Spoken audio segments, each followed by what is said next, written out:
My name is Peace Odili. I'm the Executive Director at Emerging Communities Africa. Emerging Communities Africa, popularly known as ECA, is one of the 11 partners on the AfriConEU project.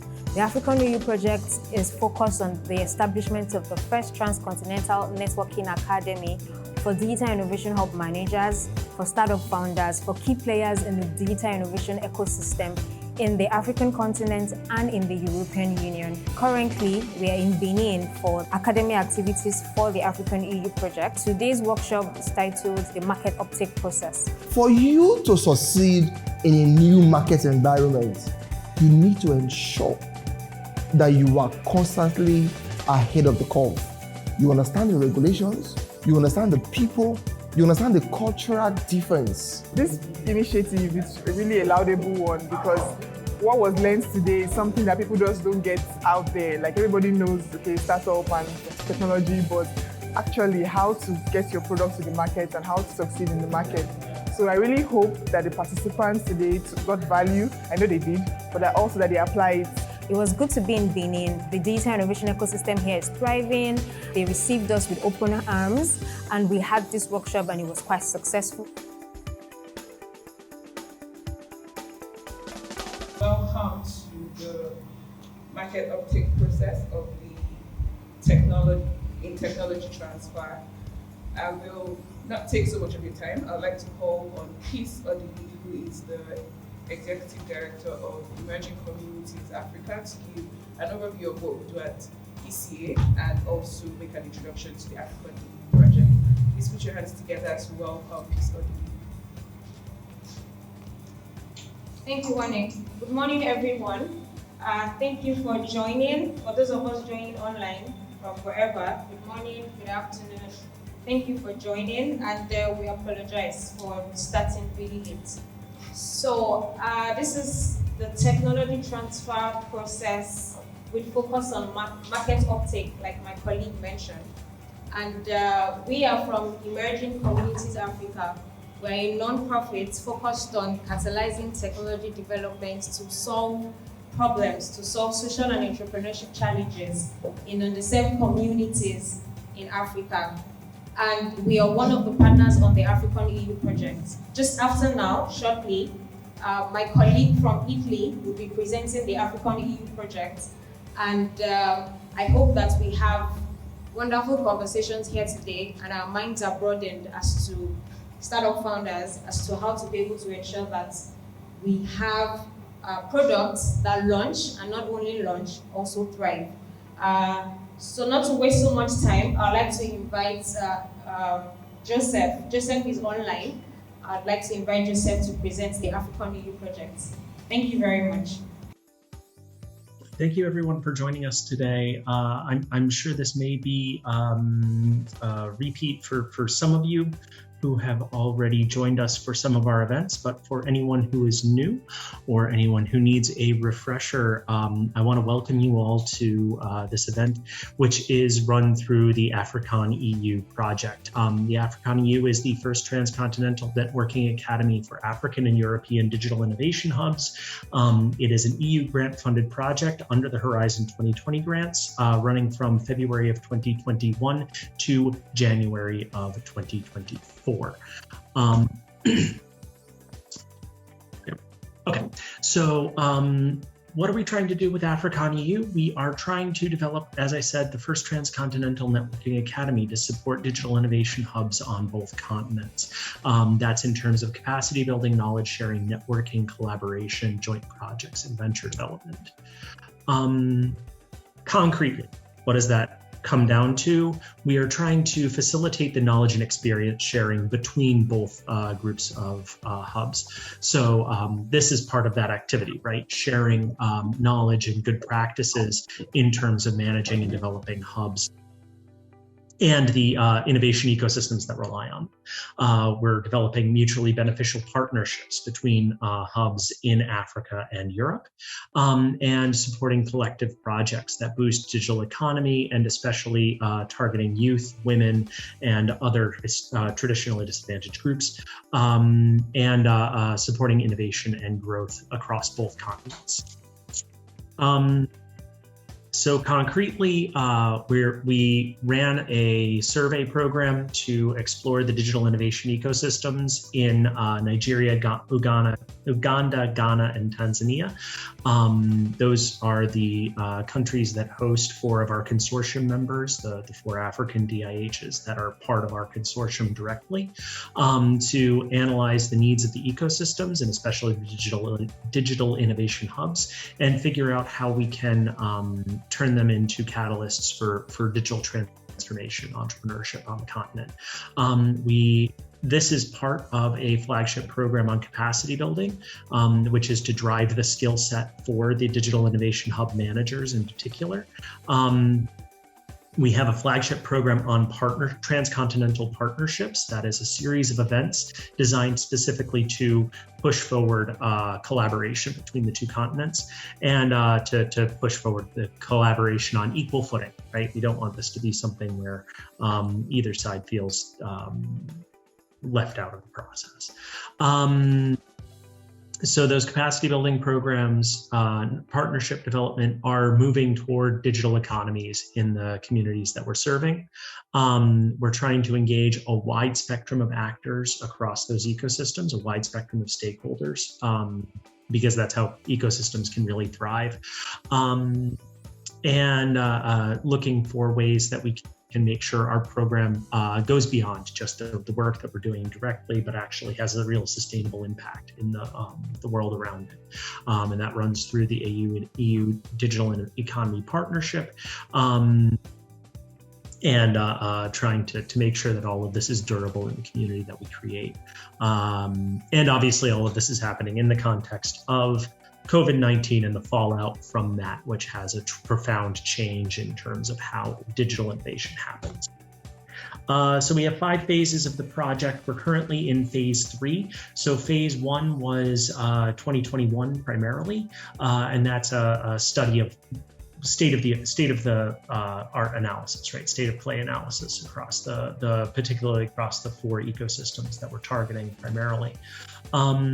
Phase 2 is the development of the Networking Academy. So the planning for the work that we're doing here now, that was in late 21 and early 22. And since spring of 2022, we've been in the rollout period. We're about 3/4 of the way through the implementation of all of the work that we're here to do. And then we move into a phase of community development and results uptake. So there are the 2 flagship programs. This is part of the capacity building flagship program, which has modules on tech transfer, DIH development models, access to finance, and skills development for women and youth. On the other side, we have our partnership development program, which focuses on partnerships that support common digital markets, jobs for the 21st century, and business and investment opportunities. In terms of that capacity building, the real goal is to support African DIHs in terms of the work that they're able to do in their local ecosystems through digital services and technologies and supporting digital entrepreneurs.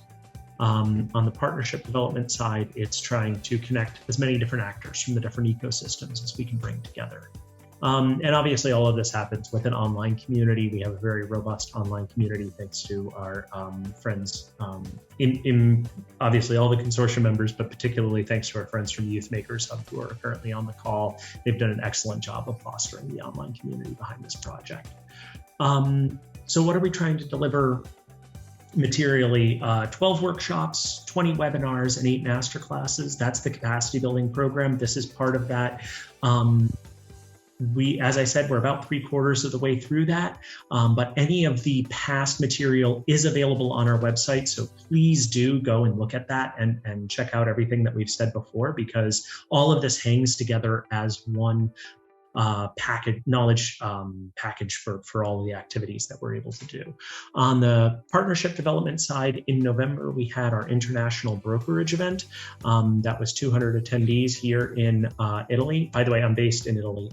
Sorry if I didn't say that at the beginning.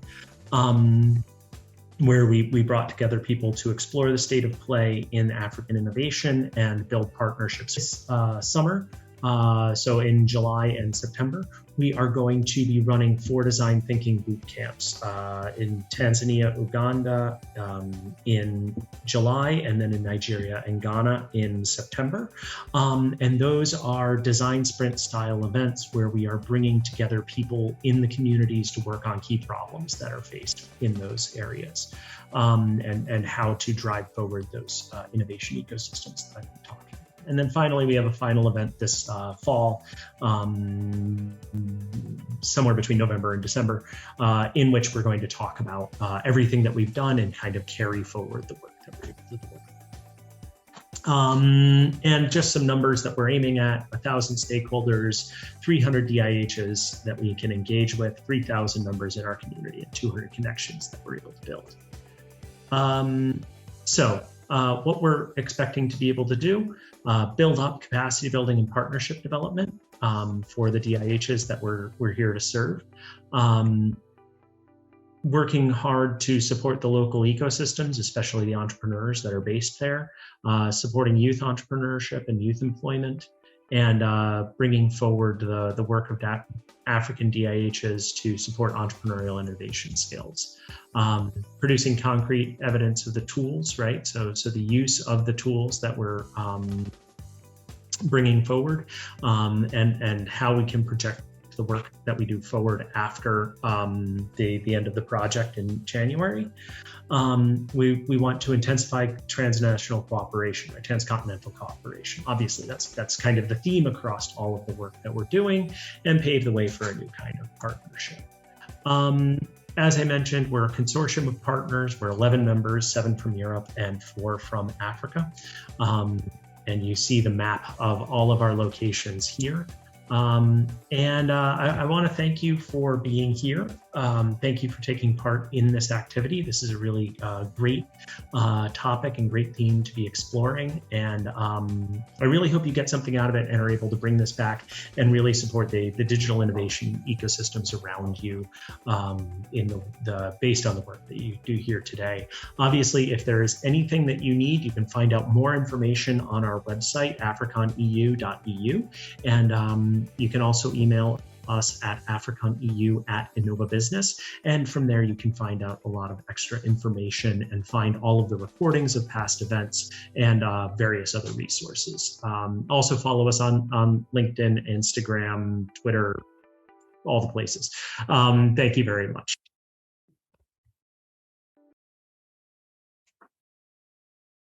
Thank you so much, Joseph. Thanks for giving us an overview of the AfriConEU project. We'll go on to the very first session for today. We have Professor Charles, who is Professor Charles Adetunji, who is the Dean of Faculty of Science at the State University, and is going to take us an important overview of the transfer contract. Please let's put our hands together as we welcome and invite Professor Charles Adetunji to the first session of the workshop. Please put your hands together for Professor Adetunji. Good morning, everyone.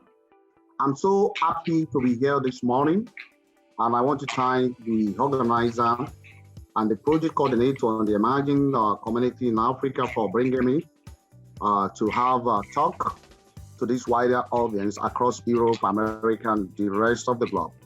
So, as we know, innovation for diverse global challenges in this circular economy needs to pay more. We need to pay more attention to this, because after COVID, a lot of communities, a lot of countries have gone through a lot of diverse challenges. So during this post-COVID era, there is a need for us to harness all our resources together to see how we can boost the global economy. Diverse type of country are currently going through a lot of challenges. And if we must solve this, there is a need for us to harness all our resources together. So global issues such as the environmental problem, food security have become a global point of interest. Now, circular economy have become a promising approach that we use to resolve this issue. before we could talk about technological transfer. Now, many of the countries around the world are migrating from linear economy now enacting circular economy. Now, what are the problems we need to solve? How do we solve digital revolution for sustainable development, sustainable city, sustainable food, water, ocean, energy decarbonization, education, gender equality, among the circularity that we need to become? So globally, what is technology transfer? Technology transfer process helps a manufacturing company to effectively use the human and physical and capital resources to provide knowledge, information, and assistance that could lead to improvement in facility equipment and a lot of other things. So what I'm saying is that technology transfer is a term used to formally transfer a right and commercialize discovery. Now, universities have the power to transfer technology by protecting it using copyright and a lot of other things by licensing their innovation. Now, I will be talking more in the lecture on those acts that encourage technology transfer. What are the benefits of transferring your technology? It leads to new products, services, and improved quality of life, add billions of dollars to economy, support 100,000 of job seekers. Way to transfer your technology. What are the ways? You can license, you can sell, you can spill out, you can give away, identify commercial partners like research sponsors, contact by license, marketing, attending industry. Now, it's not that many scientists have not discovered a lot of things, but many of us have not engaged in translational research. It is until when we all key into the idea of translational research, that is where we can solve the global problem. Now, I have used a lot of models that have helped me as a distinguished professor to come up with a lot of patents. I have documented a lot of patents. One thing is that I go back to the community. Many of us don't go to the community. Before we could solve any problem and even talk of technology or innovation, we need to go back to our community, see what is the problem, what is the prevailing problem. Once we are able to identify such problem, then we could now migrate to the laboratory and develop a prototype. Once we are able to develop a prototype, we can take the technology back to the community, now form a hub, technology, and community innovation. So what are the stages involved in technology transfer? First, you must find a kind of research funding that will help you to achieve your aim, invention, how do you protect it, evaluate it, marketing, licensing, venturing, and monitoring. Now, that forms everything about technology transfer. Now, I will say that, how do you evaluate? Technology must be disclosed, needs to evaluate for commercial purpose. It is not all technology that eventually can be commercialized. Now, it's not that many of us don't have technology or innovation, but we have some of these technicality for us to understand properly before we could solve all these kind of problems. So what is commercial potential? What problem does technology solve? How is technology very over state of art? What are the economic issues? Cost of commercialization, economic benefit. Not every discussion as commercial professor have said that before. So means of marketing, a system relationship needs to be taken care of, direct marketing websites, and industry meeting. Important information that we need to also pay attention is confidentiality and non-confidentiality. We need to pay more. How can we get right to transfer? Sale of IP, intellectual property rights, licensing of IP, licensing of know-how, licensing agreement are most common way to transfer. I've talked about spin out. Start-up company needs a license. Before you start up your company, there are some documentation. In Nigeria, for example, you have to get so many documents, which include your CAC and a lot of other things. Your university needs to give agreement license, and a lot of documentation needs to be fulfilled. Copyright agreement for intellectual property forms need to be filled. What are the important sections that you need to pay attention to? Grants that is being transferred, territory, royalties.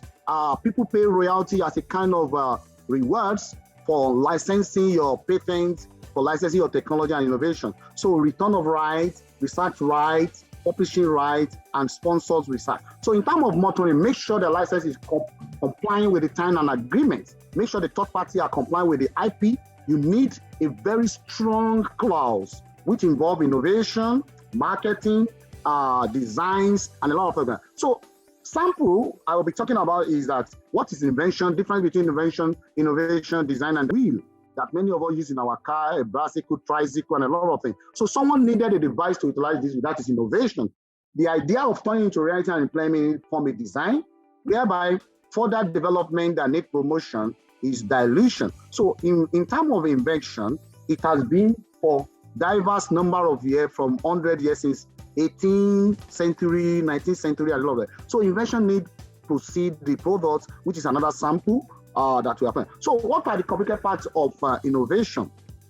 It's being shown on the slide. Because of my time, I'll not be able to go. What are the fundamental question that technology talent needs to answer? Why do invention in some cases stay so long in marketplace? What are the factors that govern the time between innovation and application? In market today, speed to market dictates success or failure. We need to pay attention to that. Innovation and product. The period of development is characterized by innovation. We must know the coherence and the similarity between innovation, which invention, which form original concepts, innovation, development, refinement, and change of existing idea, and manufacturing ways to identify and make it more better. Like the case of wheel, they design it, they diffuse it, and also you must understand the relation between invention, innovation, design, and how you disseminate it into the market is very, very important. So there is a model that has been applied by several companies, scientists, and individuals that have documented their patent. It's called a realistic model. Innovation, we embrace the entire process, means of achieving innovation. So this embrace the process that we are talking about: innovation, technology transfer, design, and diffusion. So technology transfer has a lot of it. Why do you need to innovate? Because of competition, science and technology, market, organization, and human nature. So innovation as a policy does not guarantee success, but lack of way will ultimately lead to failure. Innovation and invention are integral key to many companies that have come on board. Now many people are talking about intelligence, the use of machine learning, deep learning, and a lot of things. So innovation and policy needs to work together also before it could be documented. Benefit innovation, apart from innovation to survive, competitive advantage, increased market share, higher growth rate, and a lot of things. So in terms of information, we need to get and keep abreast of the technology we want to tell. What Recording in progress. We need to focus on what the market needs is very, very important. So technology is a key growth to international competition. Research must be exported to produce new products. Technology transfer become a reality, and today, time to market key to success. Scientific publishing, science often update. So technology transfer is a very key thing that we need to pay attention to. For example, you need to identify the technology, evaluate the technology, secure the technology, produce a prototype. I was talking about, you go to your community, you identify the technology that is lacking, you go back as a scientist to the laboratory, and you bring it back to the community for them to utilize. So how do you now protect the technology is what we are going to talk about. Technology awareness, and a lot of other things. So barrier to innovation, let's talk about it quickly. Management attitude sometimes affects some upper managerial position boss, prevent their staff from documenting their preference. Research and development effectiveness is there. Short-time pressure, resistance to change, poor information, and weak leakages. Where do you get markets to get your information from? Customers, business, customer, competitors, supply, employee, trade representative, industry, manufacturing, friends, supplier, consultant, even from your community. You could get a lot of things. So innovation value to company, what does it do? It increase competitive advantage, increase quality, save cost, more flexibility, better saver to customer, reduction in times. Company with strong investment in innovation tends to achieve a better money, cash earning, and a lot of research and development is going to be there. Even countries like US, China, India, they have invested in a lot of innovation. That's why we have their name being mentioned around the whole world. So technology portfolio involve technology importance and business attractiveness. We are talking about how technology, business, and increase in GDP of individual or country could be more attractive. So it has to do with attractive business and good competitive advantage, a lot of other techniques. So market potential, what does it do in terms of technology transfer?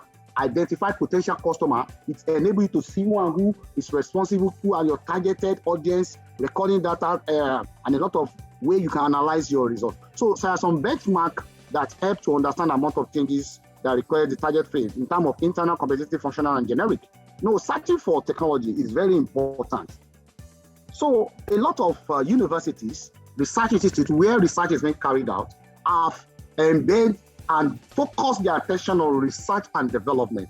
It has given them access to new technology, kept them abreast of development, access to consultancy, a professor, possibly technical board member in most of these things. Before most of your technology can come to stay, most of the distinguished professors and scientists who you can incorporate them in your planning so that they will guide you in terms of research, implementation, documentation, and filing of these patents. I have served as Director of Intellectual Property and Technology Transfer, and this is what gave me a lot of idea on all this technology. So forming links, graduate employment among many countries of the world, we produce graduates now. Do we have a plan for entrepreneurship for students? How do we teach them how to come up with technology? How do they transfer it? So we need to form links between graduate employment, sabbatical companies, industry, research institutes. I was a visiting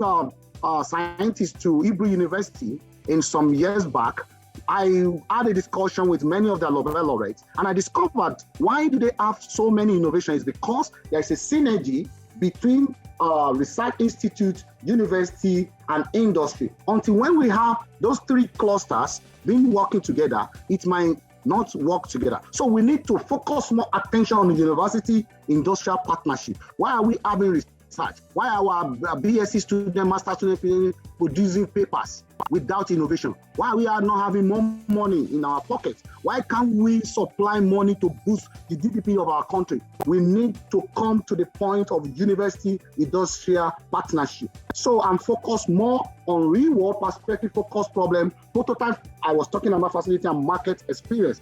This will lead to new results, interesting devices that could solve the global problem. So that means before we could transfer technology, we need to understand the government, the funding, research institutes, innovation, and a lot of other things needs to come to play before. So company-to-company transfer is very important. So we also need to look into the idea of private partner public relationship. It's going to help us a lot of it. So a lot of private companies will decide to produce a lot more innovation idea, and inter-company transfer is very, very important. So collaboration between companies, agreement for organizations to work together, alliance, network, cooperative, and cooperation needs to be played. So technical partnership needs to play together. So why do we need to collaborate before we could talk about technology transfer?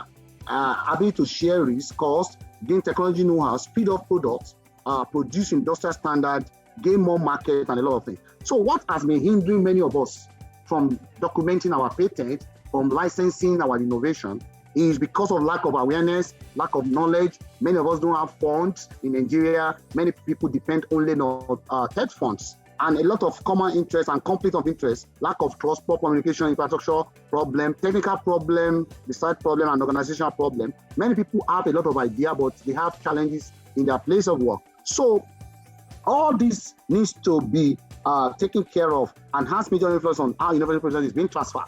If we don't focus on them, there will be a problem. Before funding is obtained, cost and benefit needs to be thoroughly analyzed, and before we go on. So protecting technology, IP play a role in technology transfer. And what are the various things that we can transfer to the company for many of us that have not been kept abreast of this? And what do we need to really protect before we now talk about transferring the technology?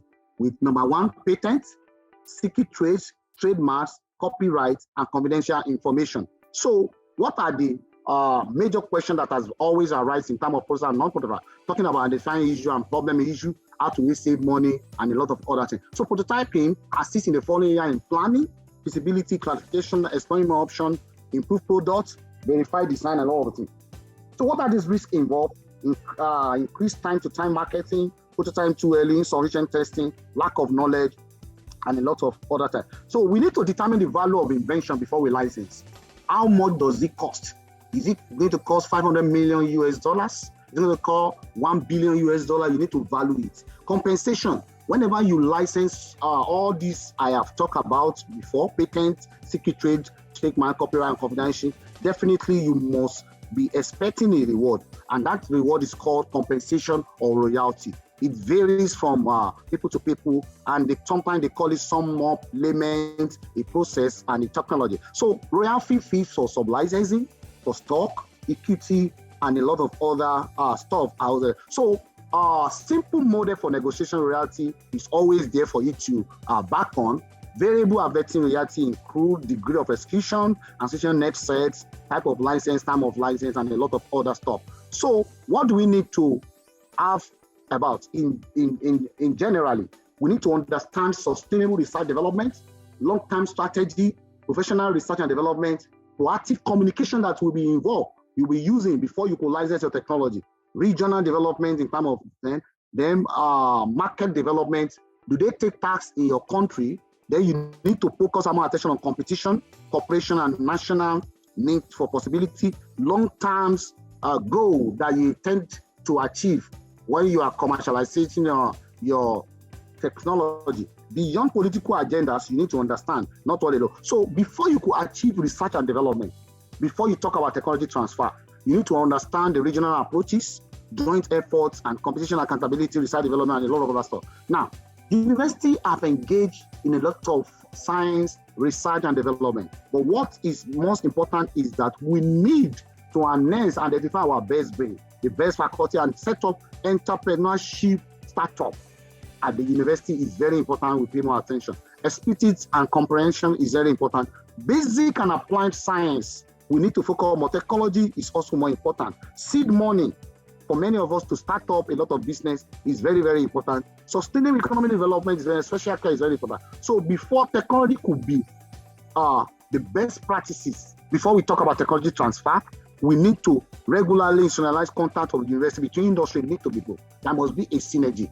A lot of clubs of regions of company needs to identify common point of interest, internship between country, sabbatical professors in the industry have a lot of role to play. So culture of science also is also important. Building a culture of science, bridging the gap. Many of us don't identify literature review. We don't bridge the gap, and that is not impeding us from coming up with the technology. Proactive reality, we need to improve on before we could transfer a technology. We need knowledge and innovation-based society. You need to understand what your society needs.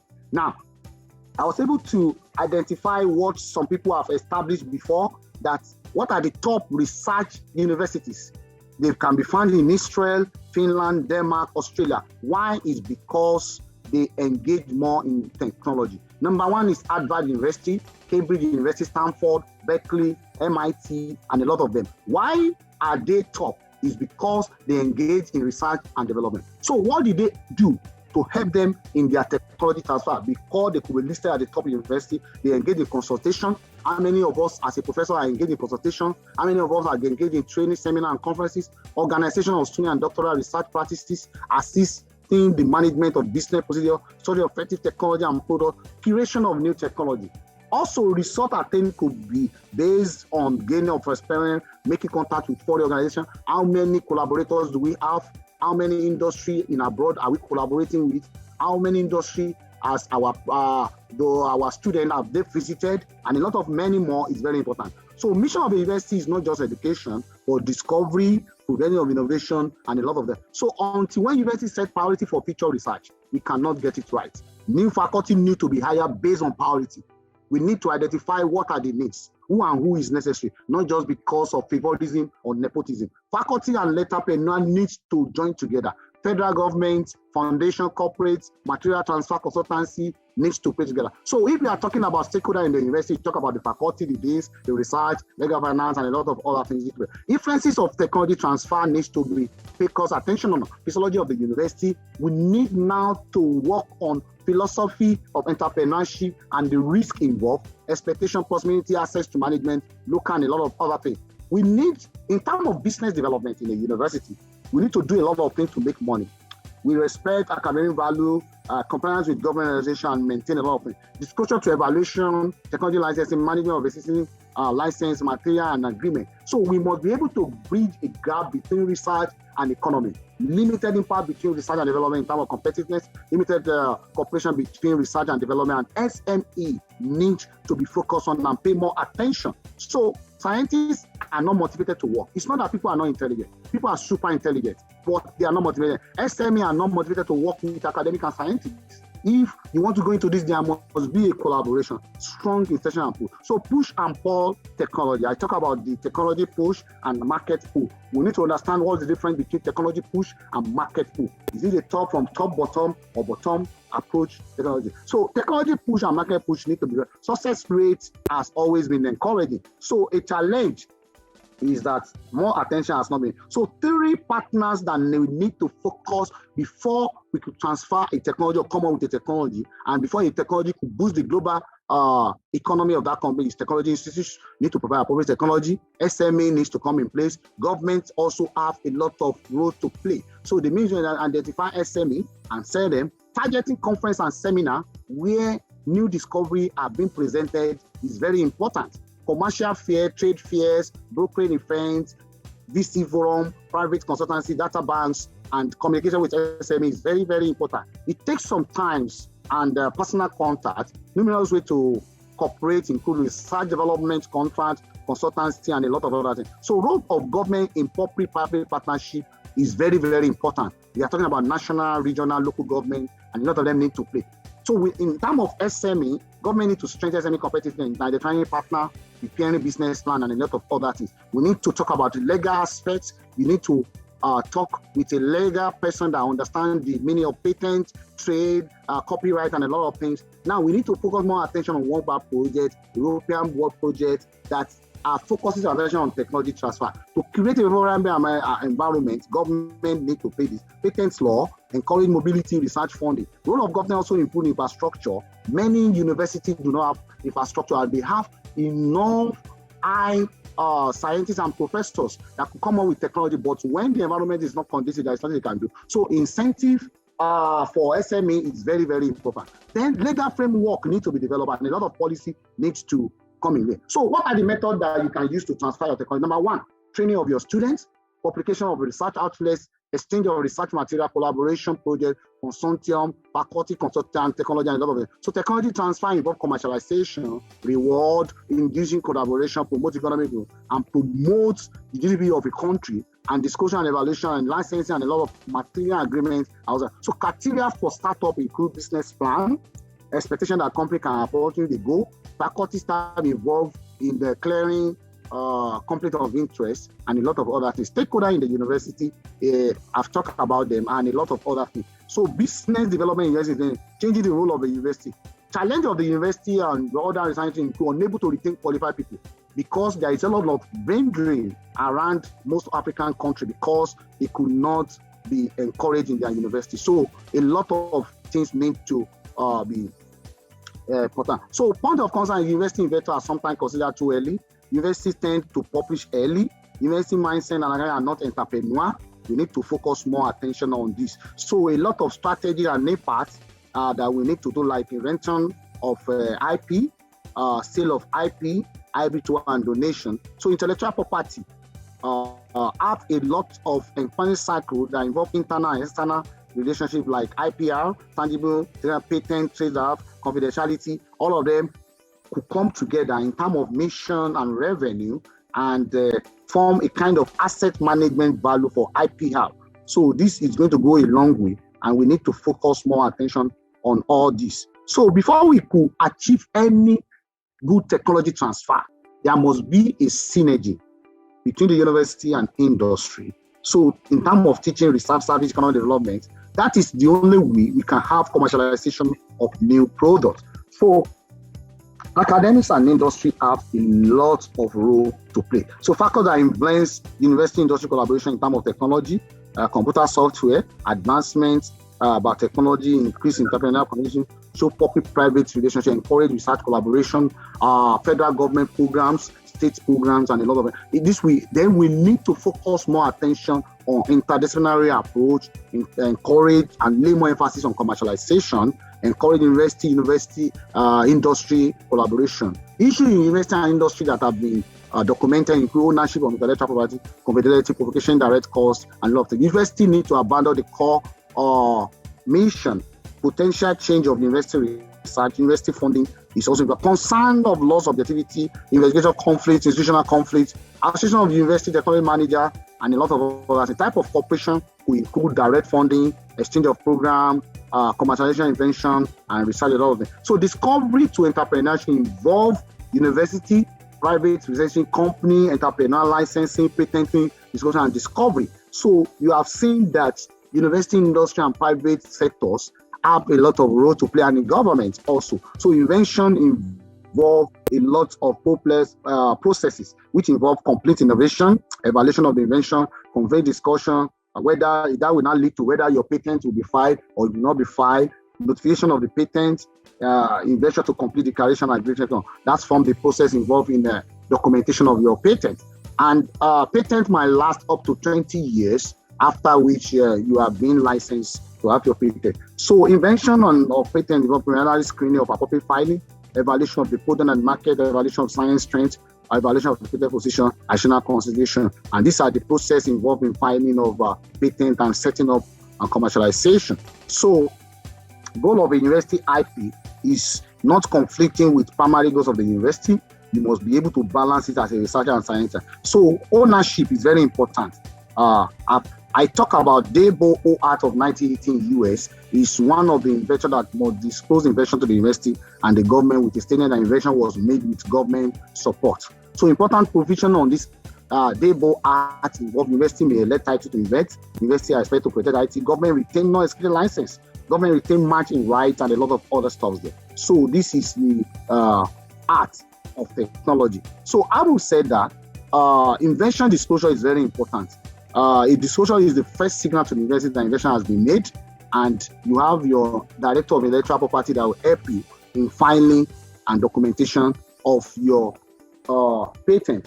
So many companies around the whole world have spun off because of focusing more attention on research and development. For example, Stanford came up with a lot of companies. You can see a lot of companies that stem off from campus, from, for example, LinkedIn, Yahoo, and a lot of other software that used came from Stanford University. So we need to pay more. Even Google, even Edgeware Park company that is called HP Products, they stem off from Stanford University. So you can see university have a lot of play.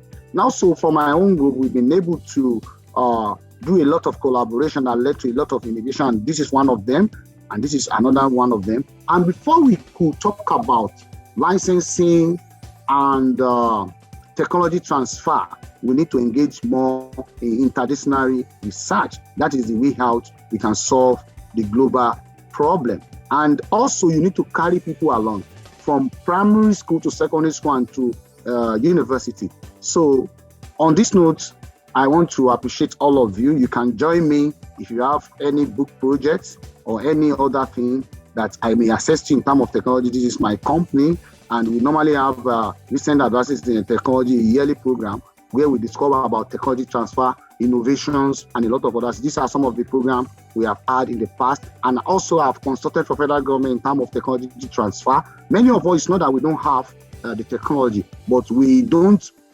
create awareness that we enhance the government to know whatever we are doing. Thanks so much. I want to appreciate the organizer for the great privilege. I want to appreciate Barrister Peace Odili, the Executive of Emerging Community Africa and AfriConEU European Union funded project, for allowing me to give a talk in this crucial day. Thank you very much, and all of you should stay connected.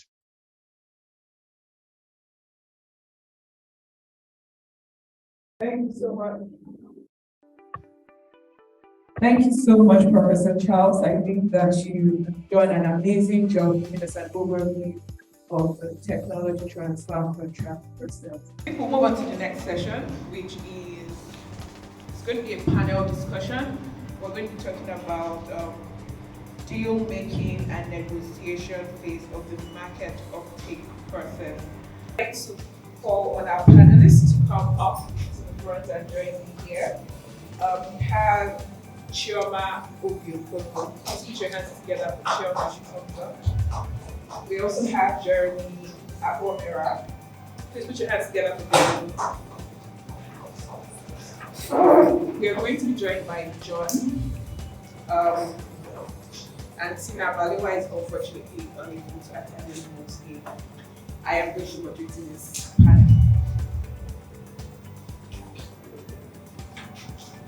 Before we get started, I'll just let you all introduce yourself for 1 minute. Tell us your name and you.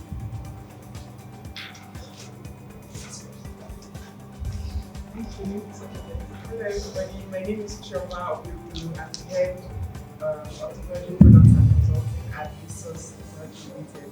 It's a data and technology development application. We have out stations across Nigeria. Thank you. My name is Jeremy Abomera. I'm head of strategy at Sportworks. Sportworks is a brand strategy and communications company here in Benin. Thank you so much. So the general theme of the workshop is around technology transfer. And so today we're focused on the market uptake process. And I don't know who's there this question, but I'll just put out the question and I'll let any of you go first. So what are the necessary steps to be taken while negotiating the commercialization of the developed technology? Chairman. Thank you for that. Okay, first off, I would say market research. You have to do an extensive research on your market to ensure there's a need for your technology. Then you have to consider your competition. Who else is doing in that space? What are they doing? What is your unique about the technology? What is your unique selling point, your unique value proposition? You also have to consider, okay, this technology that I have, because not everything, when we talk about patents, we think that everything can be protected. What's the issues? But you have to also do your research to find out what is that value. Yes, that's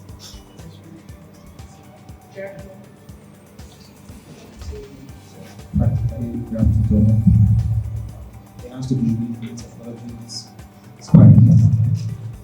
It's quite important that whatever it is we're putting out is not something that you're just interested in, but something that there is a market for.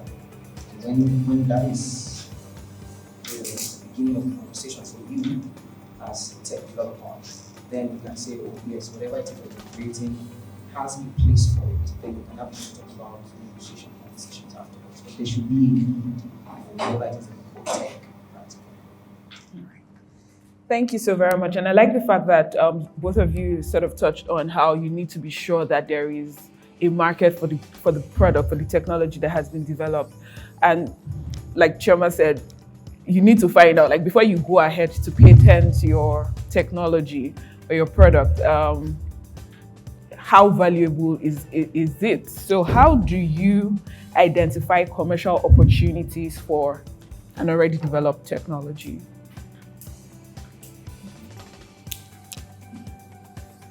General commercial opportunities. I will talk about this. We begin from understanding the needs and now see that what exactly is the current problem or what is the future problem. Current problems in the basic areas of situations in time in our society or a future problem. A practical example is urbanization. We were okay with transportation the way it was at the time. However, we did not see it as a problem yet to engage with people. We did not yet know how to be online and waiting. It was not a problem to us, but Uber made us see that the way our lives are going as people, the digitalization on a global scale, we will get to a point definitely that a lot of things have to be done more seamlessly. Now, when the technology came, it was easy for people to buy into it. Now, buying into it is now the base for the commercialization. Okay, they are now understanding the factors that are playing in this particular space with the stakeholder, part of the users, part of the products, managers, and all that. Generally, I think that current and future problems, let's say projections, are the base when we now have to have commercialization conversations. Would you like to add?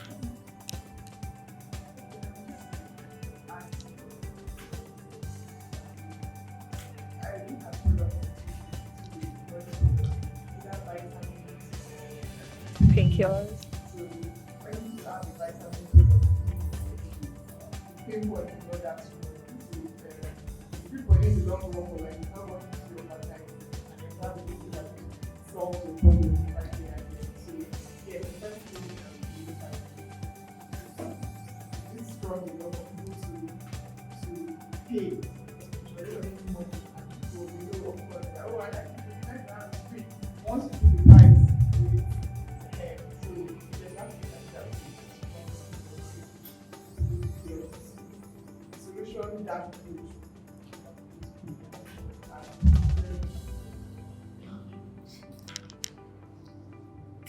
Thank you. So what would you say, in your opinion, what would you say is the role of IP marketing in the technology transfer process?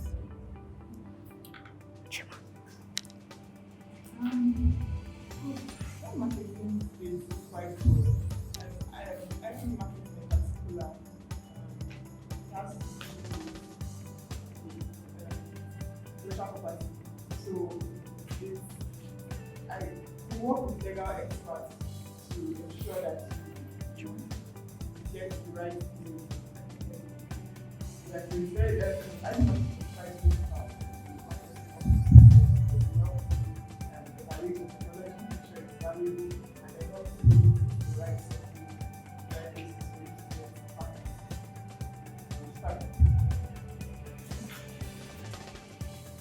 Also, actually, I think marketing is something that we are not exactly paying attention to, particularly in the African market.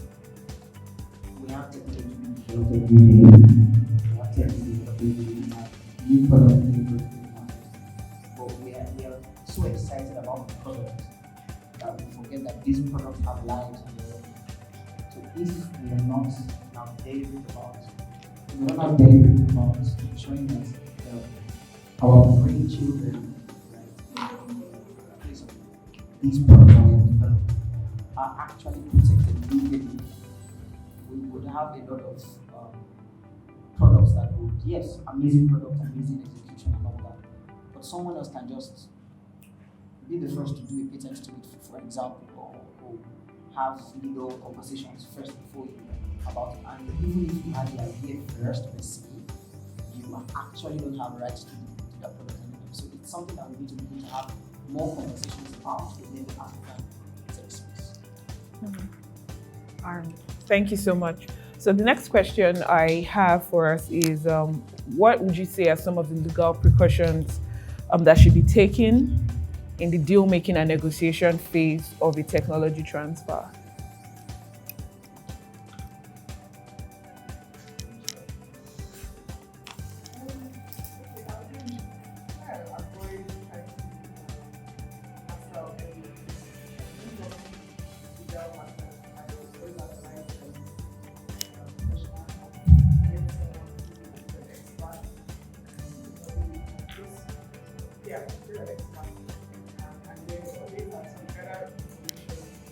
So that you can have this conversation, know the right person